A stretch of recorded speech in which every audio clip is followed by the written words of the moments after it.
What is happening, everybody? Joelsuf coming your way. I figured I'd do something different on my channel besides just video game stuff. I got this idea from watching a guy I follow named Good Mic Work. He did a...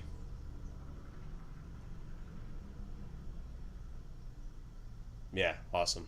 Isn't it amazing that you live right next to the airport? It's all kinds of stuff just flying by all day. Yeah, he did a... so Good Mic Work did a video, podcast, whatever, about the greatest rivalries in the Attitude Era, and I liked it a lot. So I said it in a comment. I said, maybe I should do this for the Ruthless Aggression Era. So yeah, here we are, and yeah, there's all the guys you see that were very important in the era. All of them pictured there. I've tried to make them like pictures of them like during the era, not like their current state. That's why you see Matt Hardy there. He's in his like V1 gimmick, you know what I mean? So like, yeah, that kind of stuff. So what I'm gonna do is I'm gonna list 10 rivalries that were very important to me. I loved the Ruthless Aggression era in WWE. It was my favorite era because it brought together everyone I loved from the Attitude Era and all the guys in ECW and WCW who didn't really have the platform that they had in the mid-90s. It was really cool to see Eddie Guerrero go up against JBL for the title and stuff like that. It was really cool to see, Chris Benoit. I didn't include him on here because I didn't really think that was a greatest rivalry, the best rivalry of the Ruthless Aggression, but whatever. It was also cool to see all the people who I followed in the mid '90s, be in matches in WWE in the mid 2000s. But as much as I liked those guys, as much as I liked seeing Raven and all the other ECW guys, Rob Van Dam, Tommy Dreamer, Stevie Richards, and all the other guys like that, I was a big ECW guy in my adolescence when ECW was at its peak in like 1996. But the problem with those is that those rivalries did not define the Ruthless Aggression era at all. No, the Ruthless Aggression era utilized talents from the Attitude Era combined with guys who they brought up in the developmental territories at the tail end of the Attitude Era to lead the way into the 2010s. That's what WWE does. That is kind of their system. They work in a set of like 5 or so years, and they always think about 5 to 10 years ahead. That's why we're seeing John Cena. That's why you saw John Cena work all the way up until like 2015, because WWE knew, okay, if they always need someone to rely on, and they learned that from Hogan leaving, and then they also learned that from Rock and Austin leaving in 2003. And one thing I've done, and that's why probably a lot of viewers, watchers, listeners, whatever, won't agree with me, is that I really did not include many Attitude guys in listing off these rivalries, because when I define a rivalry, or what makes a rivalry important to me, is that is it going to create a new guy who's going to be relevant 5 years from now? That should be the point of a rivalry. For example, let's go with Matt Hardy versus Edge. That was the rivalry that kind of set Edge up to be championship material, because Edge had the Money in the Bank, and so we knew he was going to probably either compete for a title or win either the WWE or World title. And we knew we were going to see that for the next like 5 or so years. Everyone you see listed up on the screen here, whenever they won a major title, you it was very likely that they would either have a major title or at least be in contention of one in the next 5 or so years. Exceptions being JBL, John Bradshaw Layfield, and Matt Hardy. For some reason, WWE didn't think Matt Hardy of being any more than Intercontinental U.S. Championship. Same with Guerrero too, Eddie Guerrero, because he passed away in 2005, unfortunately. So, but all these other guys, if they were a champion in 2006, they were probably a champion in 2011. If they were a champion in 2004, they were probably holding the title in 2009. So that to me is what really creates a rivalry. It's something that is still relevant 5 years after the rivalry begins. I forgot to put Kurt Angle up on here too. Damn it. Oh well, big deal. I've already started this, so let's go. Okay, now before I even go into this,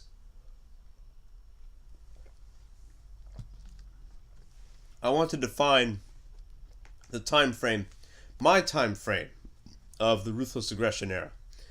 Now, this is going to be highly debatable, but it's just my opinion, my view. To me, Ruthless Aggression started in the summer of 2002. There was a random episode of Monday Night Raw.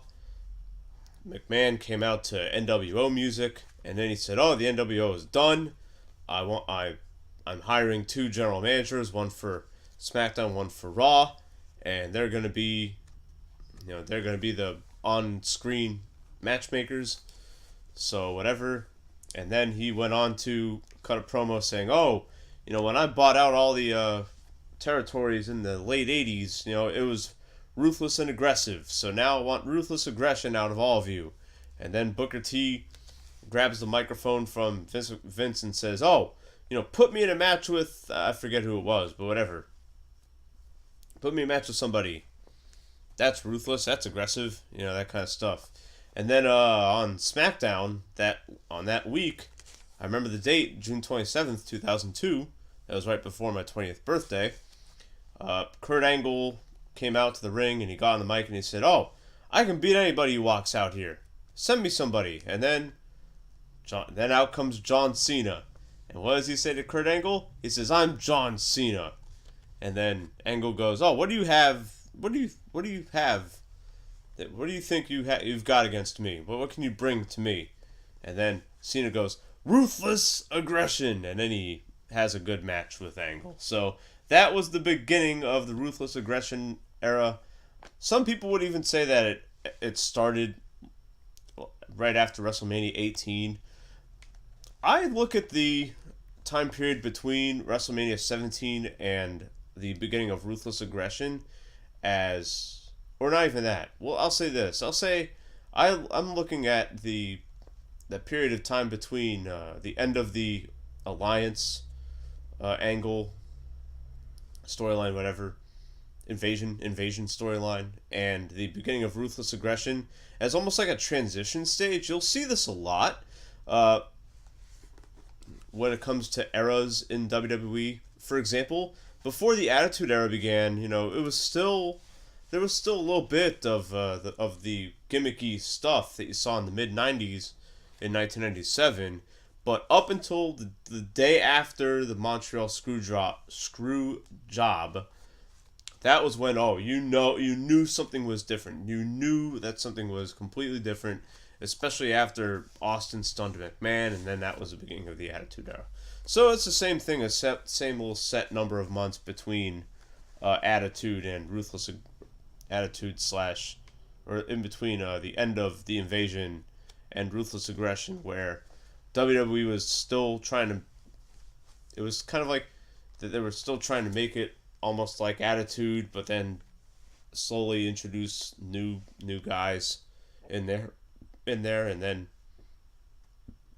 I forgot Brock Lesnar too on this thing, but whatever. But he should be in here too. So yeah. And so it was like mid to late 2002. That's when you started seeing John Cena. That's when you saw Randy Orton. That's when you saw Batista. And that's when you saw Brock Lesnar. And those are the 4 guys that WWE wanted to carry the company into the 2010s. WWE was expecting all four of those guys to perform on a full-time basis into the 2010s, where they would win lots of titles in the 2000s, and then maybe not win the title a lot in the going into the 2010s, and probably retire around probably the 2020s. And that's pretty much what we've been seeing. We saw that with Cena and Orton for the last 17 years, since 2002. Neither of those guys have really left WWE for anything. Batista, yeah, he left and took some time off in 2010. And then Lesnar left in 2005 to do other stuff, but then Lesnar came back 2012. Oh, here he is, and here's the relic from the Ruthless Aggression era to kind of bring that back in going into the 2010s. So that's kind of how I describe the beginning of the Ruthless Aggression era. Now this is where the controversy is going to be. The end of the Ruthless Aggression era, for me, a lot of people put it at the end of WrestleMania 24. That's when WWE went from TV 14 to TV PG. You saw a lot less direct headshots with weapons because of what happened to Benoit. There was a lot less blood in matches. There was a lot less violence in the segments. There was a lot less brawls. And yes, if you want to put the end of Ruthless Aggression at the end of WrestleMania 24, I would not hold that against you at all. For me, it ended at the end of WrestleMania 25, because even in between WrestleMania 24 and 25, you still saw the same performers in the Ruthless Aggression era. You still saw Cena, Orton, and Batista in particular.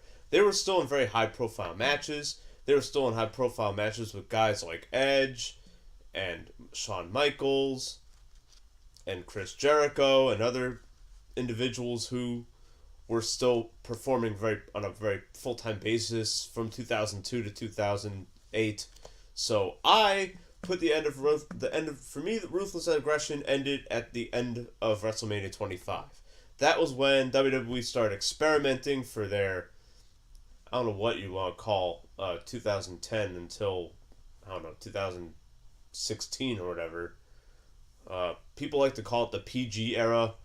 I don't know. I would call it the. I don't know. I would call it the. I don't know what to call it. People call it the Universe era. And other stuff like that. I don't know. I don't know. Whatever. Post-apocalyptic. I don't know. So to me, Ruthless Aggression ends at the end of WrestleMania 25.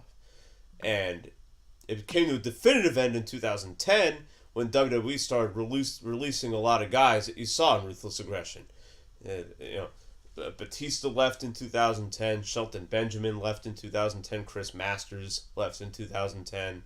A whole bunch of mid-card guys who were not in this group of rivalries, all of them left in 2010. So if anything, you could stretch out the Ruthless Aggression era out to 2010.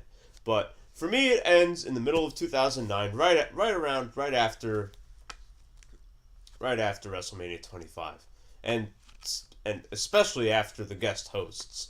The guest hosts, that kind of ended Ruthless Aggression because you didn't have a consistent GM. It was just a different GM every week. For Raw, for SmackDown still kind of had that, but not really, whatever. Anyway, so let us go into my top 10 rivalries of the Ruthless Aggression era. Now, these are not in any particular order of year or whatever, or like my favorite ones. These are all pretty much my favorite rivalries of the era. Like, they're all equal pretty much. Okay. So the first one I have on my list is John Cena versus Edge in 2005 and 2006. Or more, in like 2006 all the way until 2009. These two had ridiculous matches against each other. And it was almost like it was really a perfect rivalry. You had Cena with his hip-hop gimmick, you know what I mean? And then you had Edge, and he was like the rock star guy, and he had Lita at his side, and Edge did all kinds of really bad guy stuff and just really underhanded stuff, and they had really funny and entertaining promos against each other, and their matches were really intense and stuff like that, and you could see that WWE was setting up John Cena to be like a real top like Triple H guy with this feud, because while it did go back and forth, one thing I really liked about Cena versus Edge is that it went back and forth. It was not one sided. It wasn't like, oh, Cena just wins every match. And by 2007, that would definitely change. But in 2006, against Edge, Cena would struggle a little bit. And I think, let's see, during the summer especially, let's see, Cena lost the title to Rob Van Dam in One Night Stand, and then Edge would win it from Rob Van Dam, and then Edge replaced John Cena's little spinning title thing. He replaced it with a giant R for rated R, and then the one really good thing about Cena versus Edge was that it brought in a lot of guys. It involved some other guys on the outside. We saw the return of Jeff Hardy during the Cena versus Edge rivalry. We saw Rob Van Dam win the title from Cena during the Cena versus Edge rivalry. DX came back and kind of terrorized Edge and Cena. It was when Edge joined with Orton to form Team Rated RKO, and that was kind of the end of the feud. And Cena would have matches against Umaga and Shawn Michaels going into 2007 and stuff like that. So Cena versus Edge to me was a really entertaining feud, and it was a really awesome rivalry at the at the midway point in the Ruthless Aggression era. Alright. Next one on my list is, we'll just go with another one with Cena. John Cena versus Kurt Angle. Oh yeah. This was, you could tell, this was like almost like Cena's almost like tryout kind of deal. And Cena and Angle had two rivalries in Ruthless Aggression. The first one being in 2003. They had their first match in 2002, but then Cena would team with The Undertaker and stuff like that, and he'd have matches against The Undertaker and stuff. He'd have matches against Eddie Guerrero and whatever. But then in 2003, I think it was right after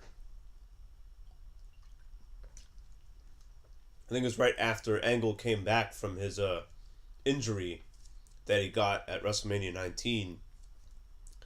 That's when John Cena started to mess with him. And like the rivalry with Edge, John Cena versus Angle also included some other guys. It included in 2003. It included Eddie Guerrero. It included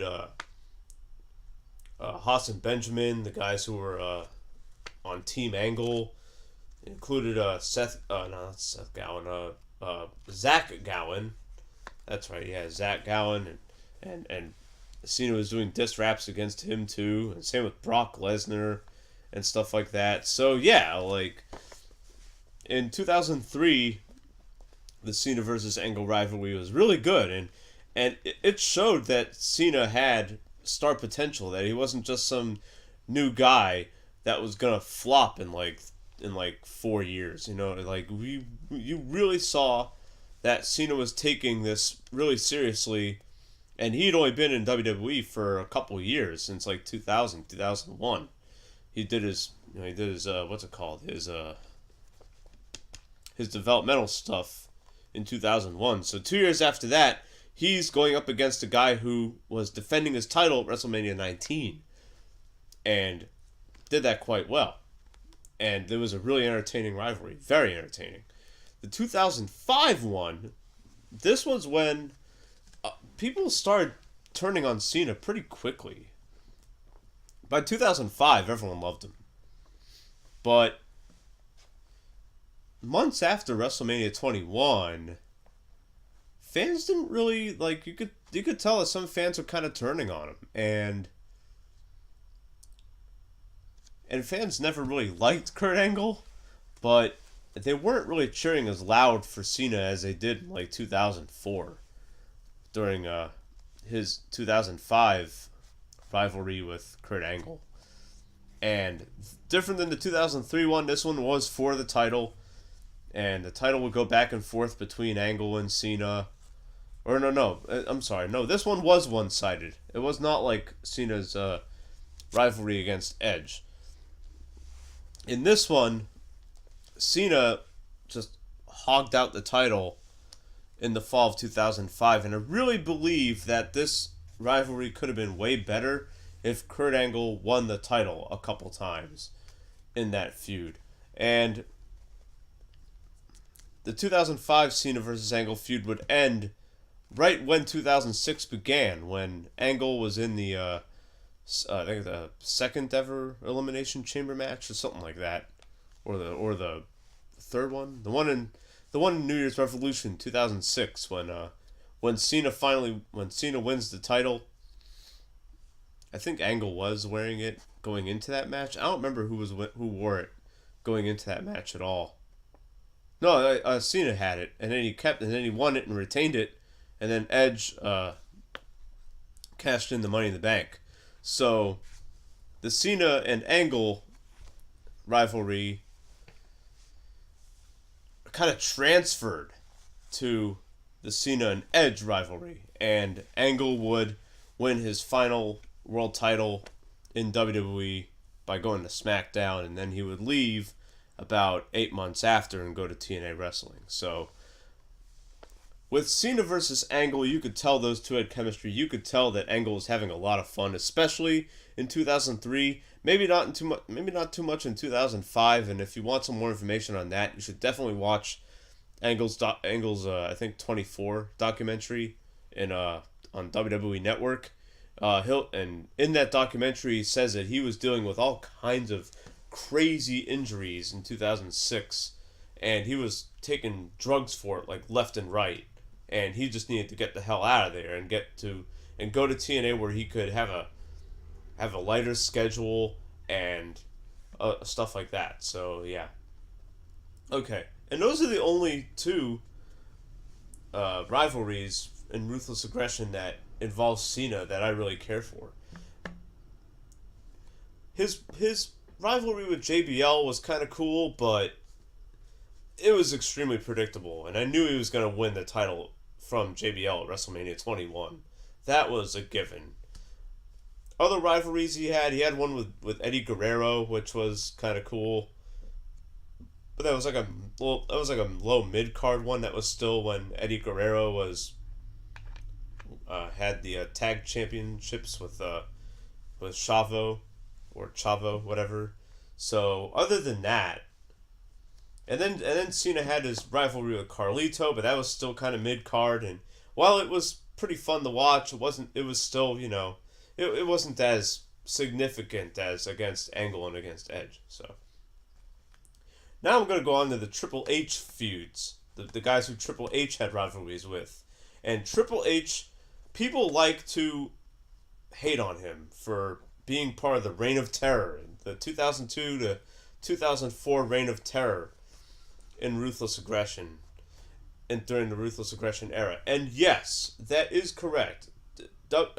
Triple H had that title, and he would not drop it.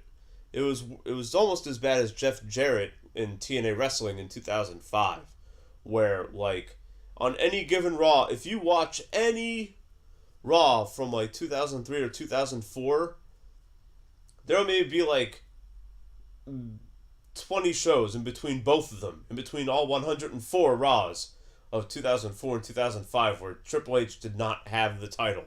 So, yes, people can complain about that. But, you cannot deny that Triple H worked with good talent that he knew he could put over. He could get them over at the right time. People don't understand. Triple H didn't lost at WrestleMania. Did What did he do at WrestleMania? No, he kept his title at WrestleMania 19 against Booker T. That he should have lost. But the next two WrestleManias, at WrestleMania 21 and WrestleMania 20, he lost the title to Benoit, to Batista. He lost at WrestleMania 22 to John Cena. WrestleMania 23, he was hurt. WrestleMania 24, he lost the title to Randy Orton. So, so look, if Triple H is gonna like have all those losing streaks in WrestleMania, maybe his reign of terror was not that bad. And the one rivalry that he had to kick off the reign of terror was against Shawn Michaels. This rivalry was probably one of the best in the 2000s. Okay, I think a lot of people can agree with that. I think a lot of people can understand the history between those two. And it's funny because if you watch WWE's Rivalries, their little mini documentary on the WWE Network, you'll see that Triple H was like, wow, like that he did welcome Shawn Michaels back, but he was also like, okay, is this going to be the same guy who would like stumble on a SmackDown drunk in 2000 and who would like take a whole bunch of drugs just to make sure he was okay to perform in 1997 and stuff like that. And there was a lot of real life animosity between those two, but they were also really good friends and part of the clique. So in that whole 2-year rivalry from 2002 to 2004,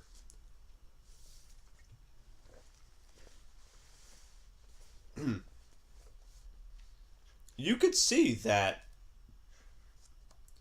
they were, it's almost like they were like working out their differences in their matches. And that's why you saw a 45-minute Hell in the Cell match between them in at Bad Blood 2004 to to end the rivalry and to have Triple H then focus on Randy Orton. That's why they had a last man standing match together. That's why they had 3 stages of hell together. The only match they didn't really have was like, I don't know, the only match that wasn't like, that didn't involve them brawling all over the place was, I don't know, like, just all of their matches, all of their high profile matches that were for the title, all of them just included them just kicking each other's ass for over a half hour. So, and the promos they had against each other, people like to say that Triple H is kind of average when it comes to speaking, and I suppose that's true. I mean, he's nothing like Raven, and he's nothing like Steve Austin, and he's nothing like The Rock or even Edge, but he definitely has some good speaking skills, and you could see that in his rivalry against Shawn Michaels. And you could tell that Shawn Michaels really took this craft seriously, because when he came back in 2002, a lot of people didn't understand. They were like, okay, why is this guy who just 5 years earlier was too drugged up to have decent matches, or was having decent matches but had to be drugged up to do them? Oh, now he gets sober and he says he's turned to God, and now we're just supposed to accept him? But it was because his matches with Triple H that you could see that Shawn Michaels was taking this very, very seriously. And that's why it's one of my favorite feuds. One of my favorite rivalries of all time. It's right up there with Dreamer versus Raven. It's right up there with Flair versus Steamboat. It's right up there with Hogan versus Savage. It's right up there with what else? Hogan versus Piper. It's right up there with all of those because it was real. It was real, and especially during the Bad Blood Hell in the Cell match. Like I didn't really see Triple H fighting Shawn Michaels. I was seeing Paul Levesque fighting Michael Hickenbottom. But at the end of the match, I remember when I watched like a replay of it, because I was in college and I couldn't order pay-per-view. So I watched it, and I watched a little bit, some highlights of it, on what's it called, on WWE's website. They had like little clips. They had like little 2 minute clips, almost like YouTube, but not really because this was 2004. So I saw that they had like a ridiculous match, but I could also see that them like kind of congratulating each other in the back, being like, "Oh, we gave the fans their money's worth." I could totally imagine them having those kind of conversations in the back after their matches. So that's one of the most important rivalries of the Ruthless Aggression era. And really, I think the purpose of that rivalry was to show the younger guys, the John Cenas, the Randy Ortons, the Batistas, and the Brock Lesnar's, the guys in their 20s, well, not Batista, Batista's a little bit older, but still, the new guys, that, hey, this is how you put on promos, segments, this is how you put on matches, this is how rivalry is supposed to be. And that was from two guys who had been in WWE for over a decade. So that was, that was the first rivalry that Triple H had. Then rivalry. Then Triple H turned. Then right after Shawn Michaels, Triple H had his rivalry with Randy Orton, and Triple H versus Randy Orton. This is why I believe that Ruthless Aggression lasted all the way until the end of WrestleMania 25, because Triple H versus Randy Orton, in my opinion, it is probably my third favorite rivalry of all time. It's right up there with Dreamer versus Raven and Flair versus Steamboat. And the 5-year longevity of it is what makes it so great. Because Triple H and Randy Orton didn't just have matches for 5 years. No, well, they would kind of... It was when the rivalry first started in 2004, it was like a coming of age kind of thing for Randy Orton, because Randy Orton was getting hot. He had beat Mick Foley at Backlash 2004, showing that he could brawl and that he could take massive, crazy bumps. That was almost like a proving match for him, similar to Cena's backstage brawl with Eddie Guerrero. Here's an older guy teaching the younger guy stuff in the match, because Foley and Guerrero only a couple of years apart. Same with Cena and Orton. Same with Angle and Lesnar, which I'll bring up here in a bit. So you knew that Randy Orton was going to win the world title in some aspect before 2005. I remember saying that on wrestling message boards in the summer of 2004. I said, look, I think Randy Orton's going to win the title either at SummerSlam 04 or at Survivor Series 04. And it's probably going to be against Triple H, and they're probably going to turn him into a good guy, and it may not go over so well. And it didn't go over so well, because fans kind of liked Randy Orton, but they didn't like Randy Orton. And I'm not talking about just people I'm not talking just about fans who go to the shows. I'm talking about internet fans, because internet fans started being a thing in the mid 2000s and stuff like that. So Randy Orton still had a lot of proving to do, and that's why he only kept the title for a month. And it's funny because, and throughout 2004 to 2009, Triple H had the same kind of matches with Orton that he had with Michaels. He had the 3 Stages of Hell. He had the Hell in the Cell. He had the Last Man Standing once. But Triple H didn't just have those kinds of matches against Randy Orton. And they didn't really have a lot of matches against each other in 2005, because Randy Orton moved to SmackDown in 2005 to have a program match with the Undertaker, which was also pretty good, a pretty decent rivalry, but not to me. It's not the most important one. But then from 2006 until 2009, holy crap! When DX reformed, Orton joined Edge and had Rated RKO, and that was kind of like the 2006 rebirth of D-Generation X, that kind of stuff. And then Triple H and Randy Orton would have a smattering of title matches from 2007 to 2009. And the one thing, I will never forget this, and I might actually do like an analysis of this one promo segment that Triple H and Randy Orton had. This was in March 2009. It was right before, it was like 2-3 weeks or so before WrestleMania 25. It was and it's another reason why I'm arguing that Ruthless Aggression ended at the end of WrestleMania 25 was because of that promo segment between Orton and Triple H, where Triple H goes to Randy Orton and says, "I wasn't happy when you won that title at SummerSlam 2004. I wasn't proud of you, I wasn't happy for you, anything like that." And Triple H says, "I don't run from my past. I'm not a good person. I never have been a good person. I wasn't happy when you won the title."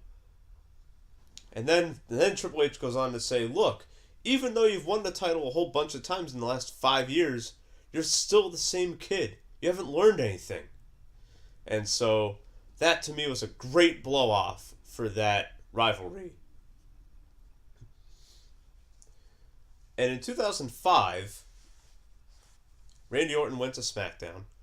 This way Triple H could have a nice rivalry against Batista. All the Evolution guys, all the X-Evolution guys that Triple H was with, he had matches and rivalries against all of them. And this one was not as long as Randy Orton, but it still had really good, hard-hitting matches. Amazing segments. The segment where Batista won the 2005 Royal Rumble and he has to choose between Raw and SmackDown, that segment, I try to watch it like every month because that segment is amazing. And you could see, and the build to that, the build to WrestleMania to Batista and Triple H's match at WrestleMania 21 was fantastic. That could not have been executed any better. The build to it was really slow, a nice slow burn, starting in late 2004, and with the second ever Elimination Chamber match. I think that was it was like the third one ever, at New Year's Revolution 2005, I think, something like that.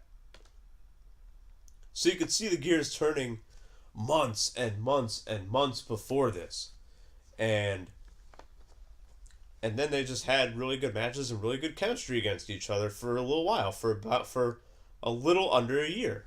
And then Triple H had to take some time off after his Hell in the Cell match with Batista. And then he comes back at the homecoming edition of Monday Night Raw, where it goes back on USA on October 2005. And who else does he have left to have a feud with, to have a rivalry with, but Ric Flair? And Triple H comes back to a good reaction, has a tag team match against Ric Flair, and then after he wins the tag team match, Triple H turns on Ric Flair. Oh! And when I watched it, I'll never forget. I knew it was going to happen, but I did not care one bit that it happened at all. No way. I didn't care about it happening at all. And the promos that Triple H did on Ric Flair, holy crap. Saying, "Oh, you never had it. Oh, I took you in when you were at your worst. I started Evolution for you so that you could get over being depressed about WCW not being around. Oh, if it weren't for me, you probably wouldn't even be in WWE." That kind of stuff. And then they had a last man standing match where they just bludgeoned each other for about 30 minutes. It was insane. And that to me just showed me that Triple H, yes, he did some stupid stuff, okay? Let's be fair. Let's be fair. He shouldn't have won the title against Chris Jericho in WrestleMania 18. No. He should have won the Royal Rumble, yes. That was fine. He shouldn't have retained against Booker T in WrestleMania 19. Absolutely not. Booker T should have won that. Rob Van Dam should have won the world title against him in late 2002 when Rob Van Dam was getting hot. But,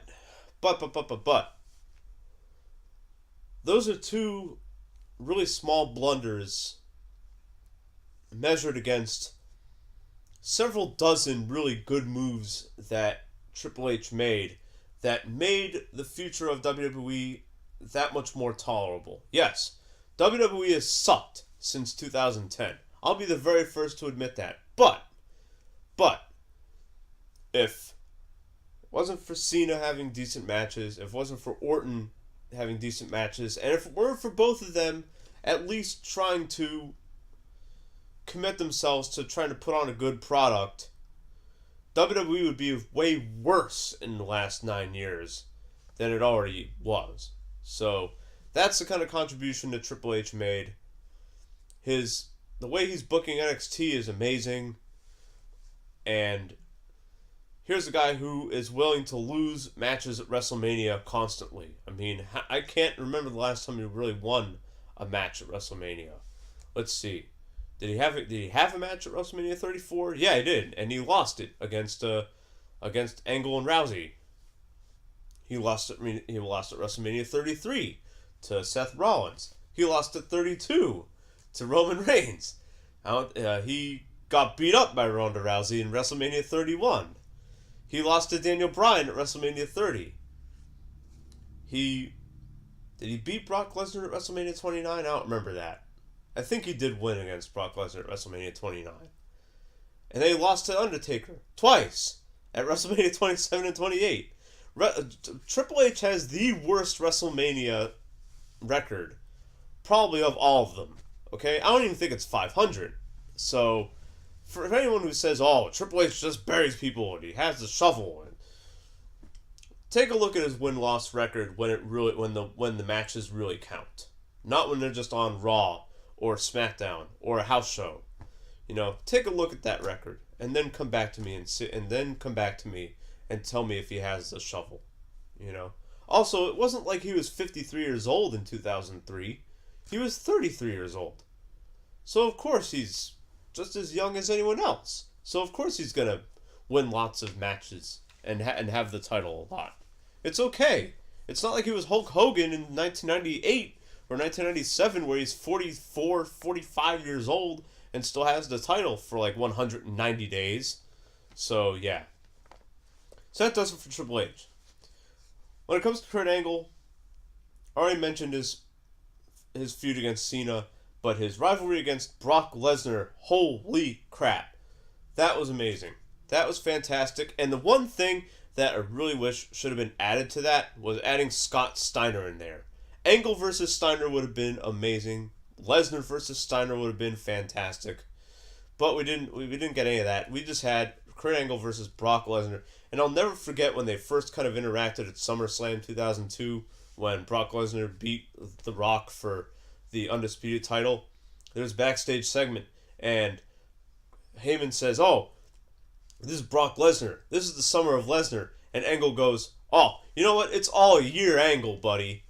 And that was kind of what's kicked off the feud. And then they were both on SmackDown going into 2003. And this was right after Angle had his tag team with Chris Benoit, and they won the titles. And they kept making fun of each other, and it was like Sheamus and Cesaro, what they were doing with that, like way back when Sheamus and Cesaro like had their singles matches against each other. Then they couldn't get along, but now they get along great, like they're brothers. WWE was gonna do that, I guess, with Angle and Benoit. But then they said, oh no, we need to make Lesnar look good. And who else to make Lesnar look good but a fellow competitive wrestler who wrestled Shoot.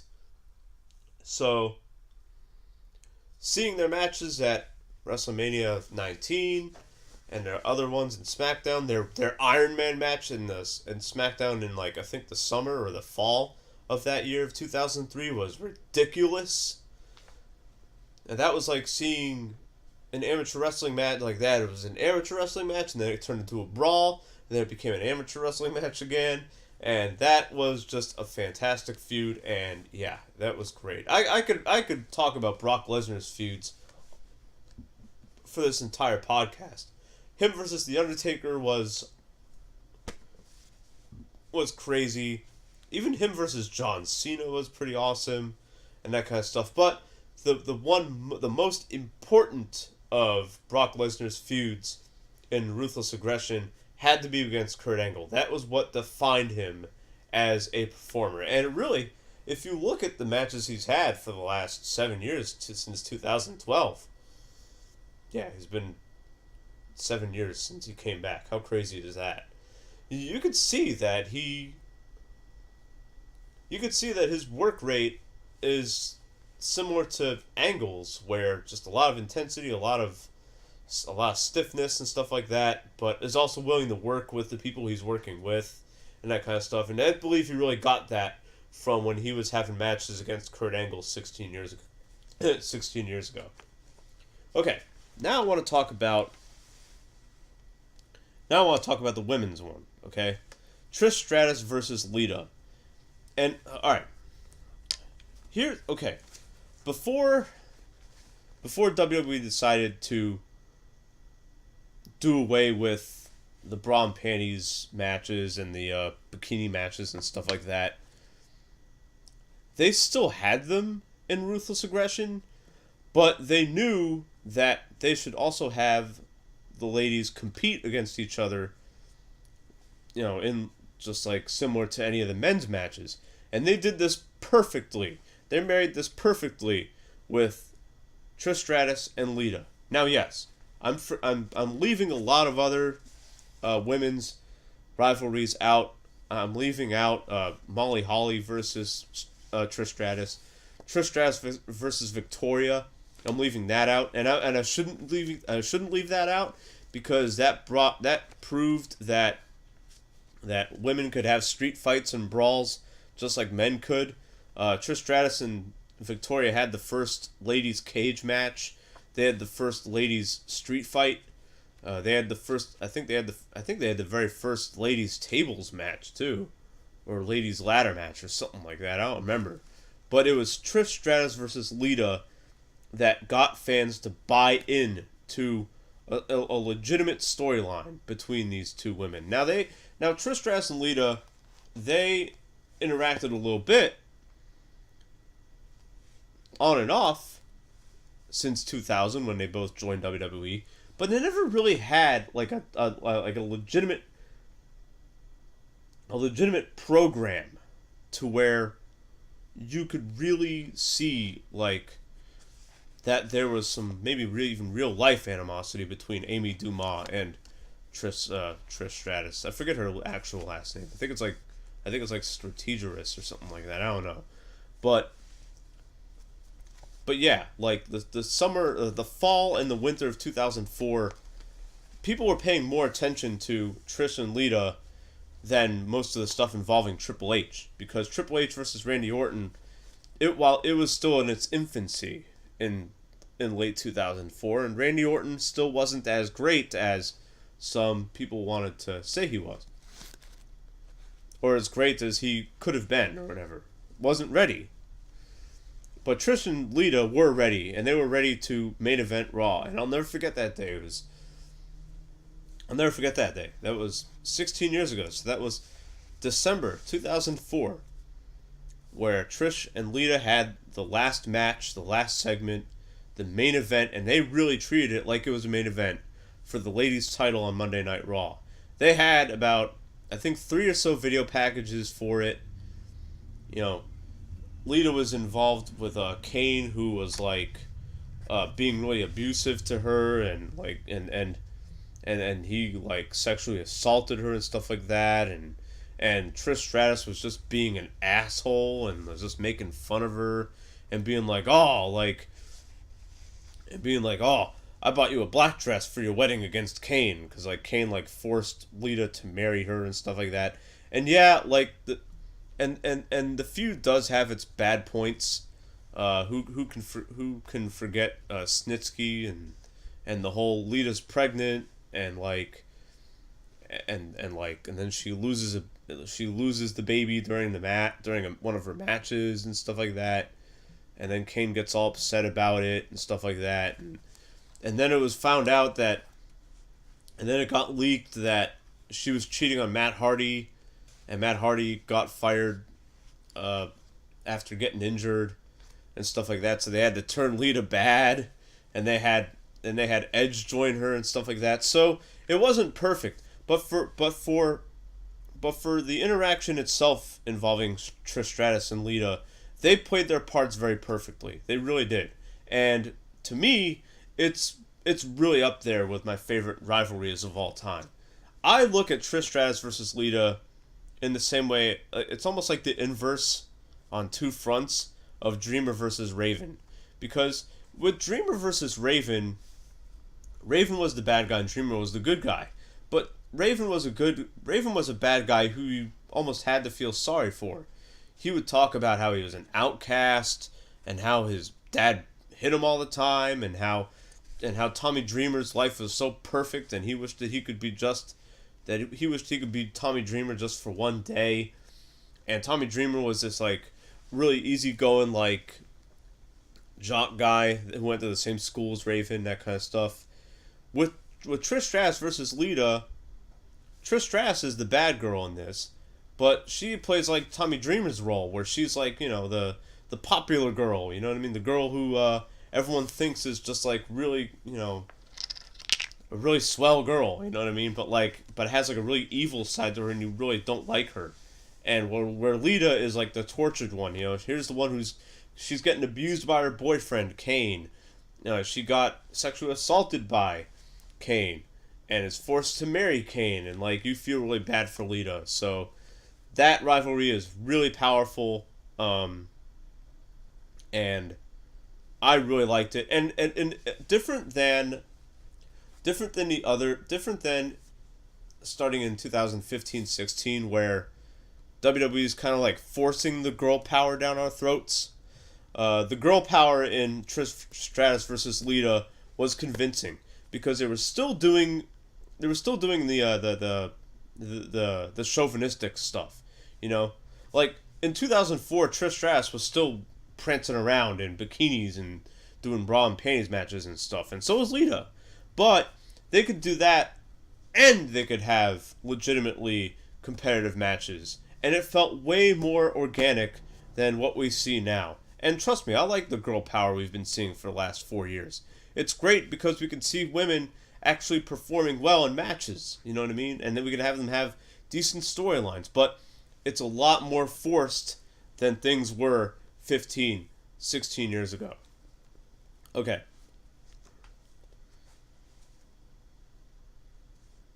Alright, just a couple more on this list here. I think I've lost count, but whatever. Alright. One thing about Randy Orton in Ruthless Aggression was that they knew that they needed to pair him up with older guys who were masters of the craft.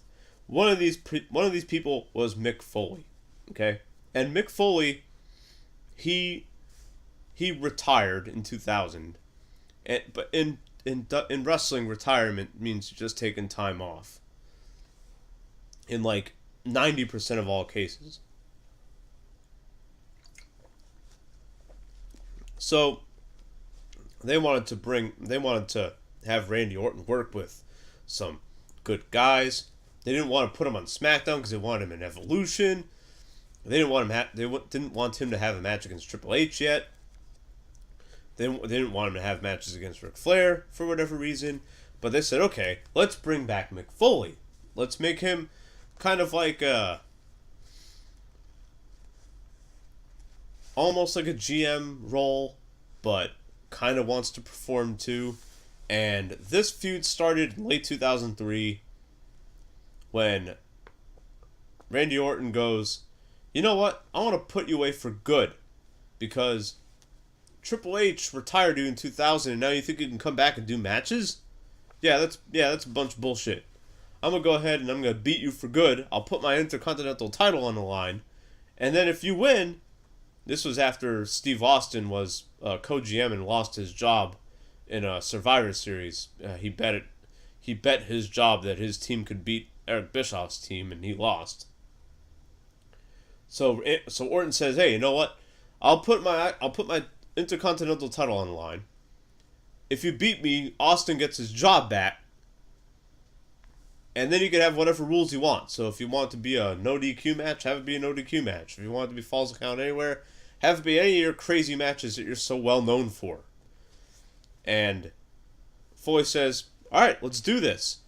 And I'll never forget that. That was wow. Boy, was that episode powerful of Raw. This was back when Raw was worth watching in December and during the holiday seasons. Now it seems like it's not really worth watching at all. But back in the day, it was like, wow, okay, we're gonna finally see this. This is gonna be ridiculous. So Randy Orton comes out, and then Foley's music hits, but he's not coming out. And Orton gets on the mic, he says, "Where are you at, Foley? Where are you at?" And then you see you see a camera footage in the back of backstage where Mick Foley's walking out, and people are going, "Why are you walking out? Why are you walking out?" And like Foley just keeps walking, and then Orton runs up to Foley and goes, "What are you doing? Let's have the match. What are you doing?" And then Orton goes, "Oh, you're scared. Oh, you're scared that you're gonna lose to me. I knew you were scared. I knew you were a coward." And then spits in Mick Foley's face, and wow, that was, who can't feel that? And so Austin calls him out. Austin like gets his job back or whatever, and says, "Oh, Mick Foley, you know, if you're not the same Mick Foley I knew in 1996 when we were driving down the road together and stuff like that." And he said, "Look, if you don't explain yourself, I'm gonna go to your house and beat an explanation out of you." And we didn't see Foley at all until Royal Rumble 2004, where someone gets hurt and can't be in the Rumble, and Austin goes, "Do you want to get in the Rumble? Go ahead and go out to the ring." And then out comes Mick Foley. He takes out Randy Orton and eliminates him, and he eliminates himself while doing it, and then he just beats up Randy Orton to the back, and that was how that feud started. And it didn't really last too long. They had some matches against each other. They had a thing where The Rock comes back for one night only against and joins Mick Foley and restarts the and brings back the Rock and Sock connection for one night at WrestleMania 20 against Randy Orton, Ric Flair, and Batista, and that was kind of cool, even though they lost that match. And then Backlash 2004. That's when Foley says, "You know what? I'm gonna have my final match in WWE ever against Randy Orton in a hardcore match, and one of us, it's either gonna take years off of Orton's career, but I know it's gonna end mine," or something like that. And that promo was ridiculous. And I remember Foley saying in one of the promo segments, he said, "I didn't want to come back as a performer. I didn't want to come back as a referee or whatever. I wanted to come back as the commissioner that I was in 2000. And then Foley says, "Oh, but Orton had to spit in my face." And then that's when that feud began. And that really defined Orton as a really good performer. He still had a lot to learn. Orton still had a lot to learn. And that's why it's probably why he went to SmackDown in 2005. Because he still needed to work with, he worked with The Undertaker. He had to work with Batista again for the world title and stuff like that, and he needed that before he could go back to feuding with Triple H. Okay.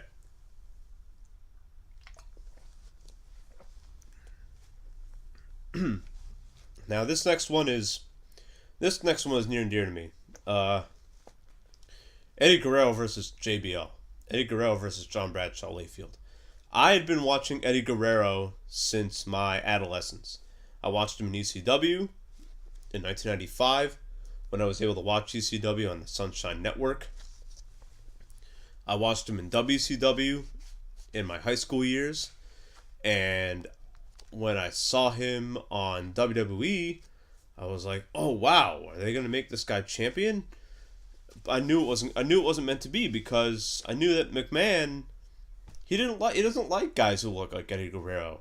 He likes guys who look like Brock Lesnar and like Batista and like Randy Orton, good looking dudes like that, and like John Cena, real jacked looking guys. And yeah, Eddie Guerrero was like that, but he was also a small dude compared to most other guys who McMahon liked. So I knew he wasn't really gonna be able to win a title, or if he did, it was gonna be like on a fluke or whatever.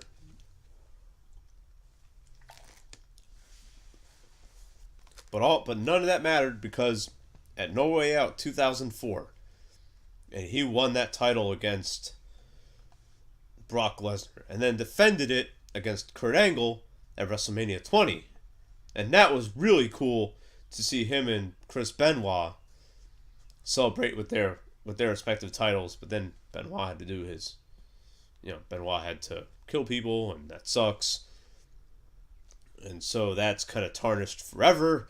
But whatever. But what really sold me on Eddie Guerrero,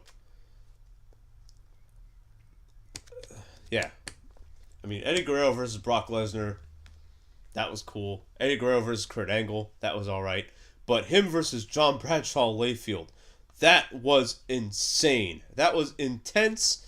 Holy crap! I think they're at a house show, and I'm not sure if it was planned or not, but I think Guerrero's mom got a heart attack at the show, and Layfield still wanted to act in character, so I think Layfield hit Eddie Guerrero's mom or something like that, while Eddie was trying to say oh my god, what happened, trying to check up on her or something like that. I think that happened at a house show. Their match at Judgment Day 2004 was holy. I've watched a lot of bloody ass matches in my day. Like I said, I watched DCW in 1995, 1996. Yeah, I watched the Taipei death match between what's his name? What are their names? Ian Rotten and Axel Rotten. So I have seen some blood in my day. I've watched Terry Funk matches since my adolescence, but JBL versus Eddie Guerrero at Judgment Day 2004 had to be the bloodiest match I've ever seen in my life. More bloody than Sabu versus Terry Funk at Born to Be Wired 1997. Okay, maybe there's a little bit small difference there. Okay, even Sabu versus Abyss had a match in 2005. That was even crazy. So, whatever. And that was, whew, yeah. And it's funny because JBL had this, this Wall Street Republican, what's it called? Gimmick. So he was like, oh, Eddie Guerrero's an illegal, and he shouldn't have the title, and stuff like that. And it was politically charged too. And Eddie Guerrero's just yo, I'm just trying to be do things the American way, man. And stuff like that. And it was just seeing WWE take a chance on Eddie Guerrero like that and have him be a major star. And I know that had to do with Brock Lesnar leaving. They had to replace him with somebody, and that somebody was going to be JBL eventually. But still, man, it was so great to see that. And when Eddie Guerrero died, that was especially tough for me because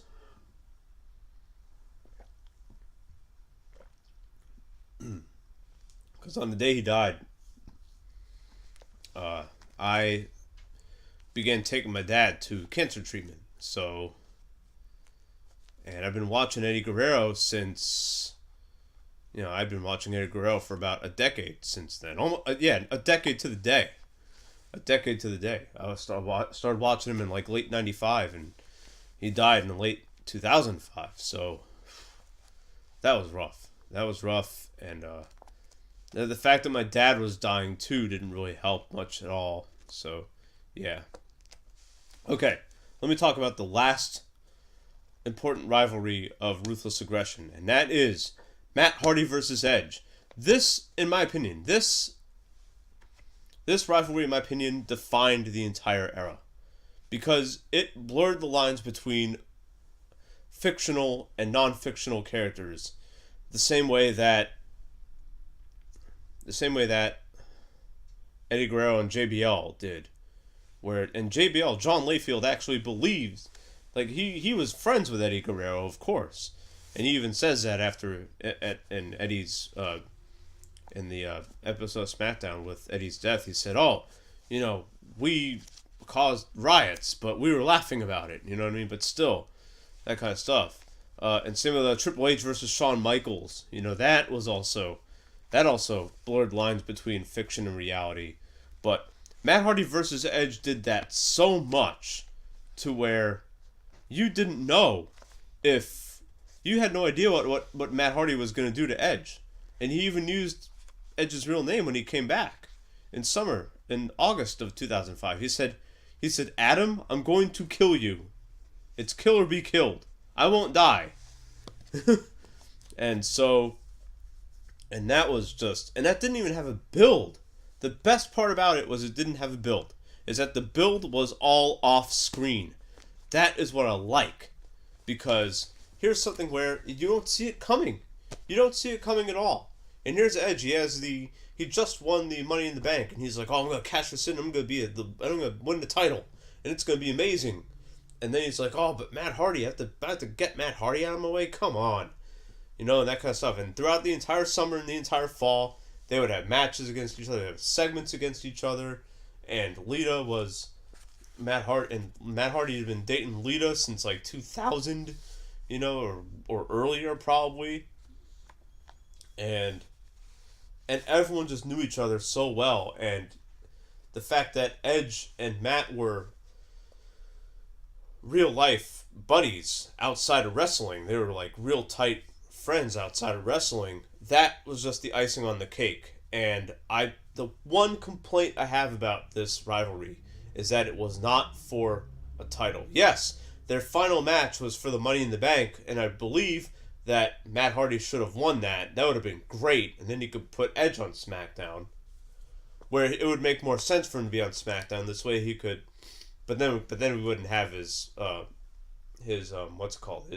rivalry against John Cena, which in my opinion was kind of exercised at the expense of Matt Hardy, who would go to SmackDown after losing the ladder match for the Money in the Bank at Raw Homecoming in October 2005, and that was kind of like the midpoint of Ruthless Aggression 2. October 10th, 2005, Raw was like, that was the middle of the Ruthless Aggression era, like legitimately, and that was the blow off to Matt Hardy versus Edge. But that feud was so intense. It took place like weeks after One Night Stand 2005. Paul Heyman mentioned it in his promo. He said, "Hey Edge, I got 2 words for you. Matt freaking Hardy." And the crowd blew up when he said that, and WWE did not want anyone to know this. They were like, "Oh crap." So then they had to address it. And that's how they addressed it. They had Lita turn bad and ditch Kane, even though like she grew to like Kane, and they were good for a while, and she ditched Kane for Edge, and that was kind of weird, that kind of stuff. But then when Matt Hardy came in, and that was great. But then Matt was, it was like right after his feud with Edge.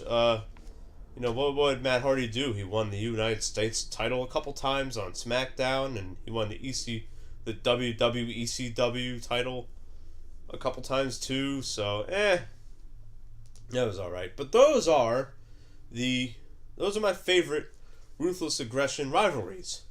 I'm gonna mention a few here, just some honorable mentions. First one being Trish Stratus versus Mickie James. This was the last significant feud of Trish Stratus' wrestling career. And it started way back. It started at the beginning of 2006 and kind of ended at the end of WrestleMania 22. And they had really good chemistry together. I had always been a Mickie James fan. I remember when she was Alexis LeRae in TNA wrestling, and she was always like this, like, this like cute country goth girl, whatever. And like I was like, wow, she's gonna be something cool one day. And Mickey James kind of made ladies wrestling tolerable in the late 2000s. Her and Beth Phoenix kind of were the only women to watch back then, up until like 2011 or so. But yeah, Mickey James versus Trish Stratus was amazing. Also, Trish Stratus versus Victoria. That also, like I said, they had the very first, ladies brawls where you could take their matches seriously and not just be a whole bunch of girls taking their clothes off like a strip club. Like, seeing Trish Stratus take a table bump, from like, or seeing her like hit Victoria in the head with a chair or with a kendo stick, that was stuff you didn't see that back in the day. You hardly ever saw that on WWE programming, and when you did, it was ridiculous. So, Chris Jericho versus Christian. This one's like a good little mid-card feud that really brought out the character of the acting skills of Trish Stratus, where Jericho has a crush on Trish, and he is trying to like be all manly and be like, oh, and have a bet with Christian to see which one of them could have sex with her first or whatever, and Christian's like, oh, I'm not getting what I want out of Jericho, so I'm gonna screw things up between Jericho and Trish. And then at WrestleMania 20, Jericho and Trish Stratus were like kind of like a couple ish, but then Stratus turns on Jericho, and you could see Trish Stratus's acting skills get really good with Jericho versus Christian, because that was like the main part of their feud, which was really well done, in my opinion. The Rock versus the Hurricane. Who cannot remember this match? Who's gonna forget this? How can you forget this this rivalry? This Rock versus the Hurricane brought out the acting skills in The Rock, because in 2003, The Rock was just a different person. You know what I mean? He was not the guy who just 2 years prior was like the fighting champion and stuff like that. Well, he was still doing those kinds of promos, but then people weren't feeling it. You know what I mean? They were high on Booker T. They were high on Steve Austin, who was coming back. Let's see, Rob Van Dam was a big fan. Was a big fan favorite in 2003 as well. Everyone was getting high on Shawn Michaels too, because it was his first year back after taking 4 years off. So Rock was kind of left he was kind of left hanging, and his promo and Rock's promo in Toronto, Canada, wow, yeah, and then the Rock concerts and stuff like that, but his interactions with the Hurricane were some of the most entertaining.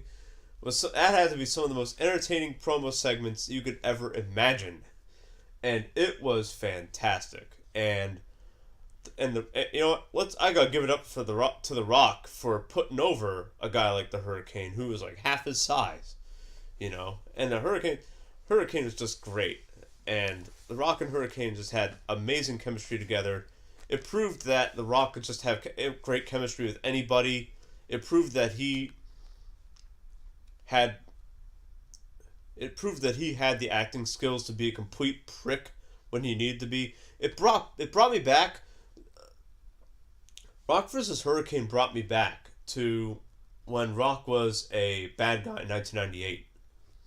Because he still had his catchphrases and stuff, but he was just saying it just to say it in 1998. But in 2003, he took it a step further.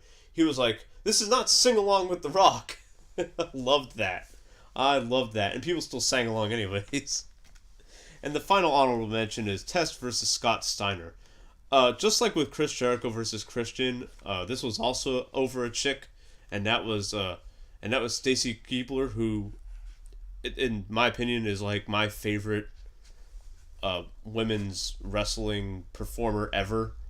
Like, oh my god, like, yeah, like Stacy Keibler is just, I'm a loss for words just describing her to you guys. Like, that's how big of a crush I have on her. So she's just easily the best looking in the entire era. I don't care what anyone says. Has the most approachable look too. Like she could be someone that could just walk up to him and be like, "Hey, what's up?" And she'd be like, "Hey," that kind of stuff. Like I couldn't see any other woman in WWE at the time be that approachable.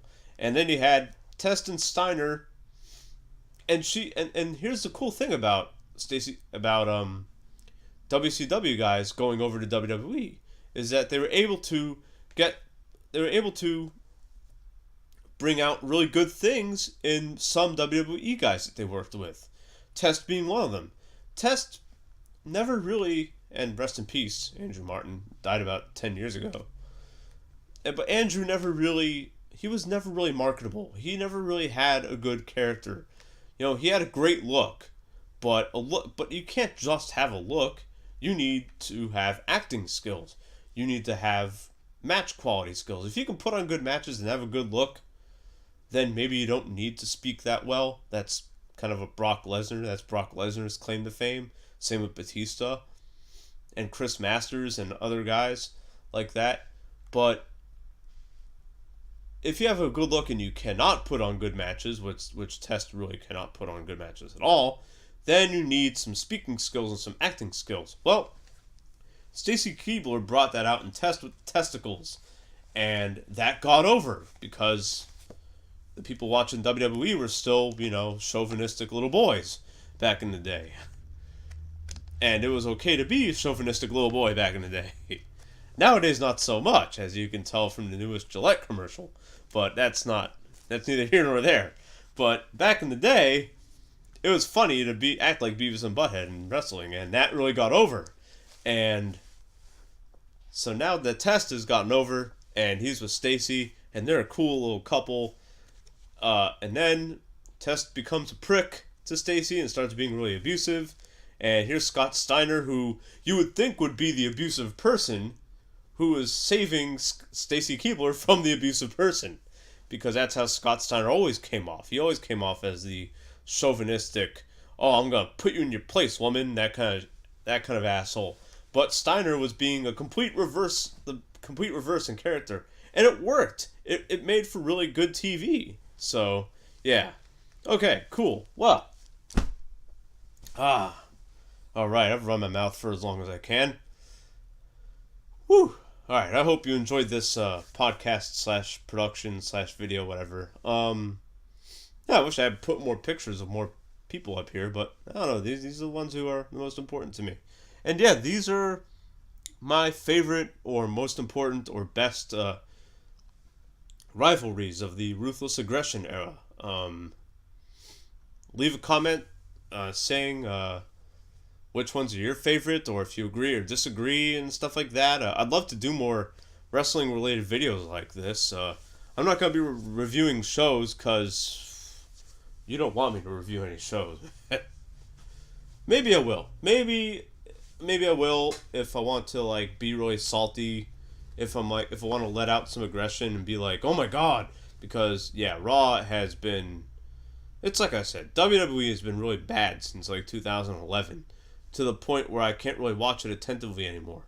In Ruthless Aggression back up until WrestleMania 25, I was watching wrestling very, very attentively, and and it hasn't been that way for a very, very long time, and it's very, very painful for me to say that. But at least I can have the opportunity to get up on here and talk about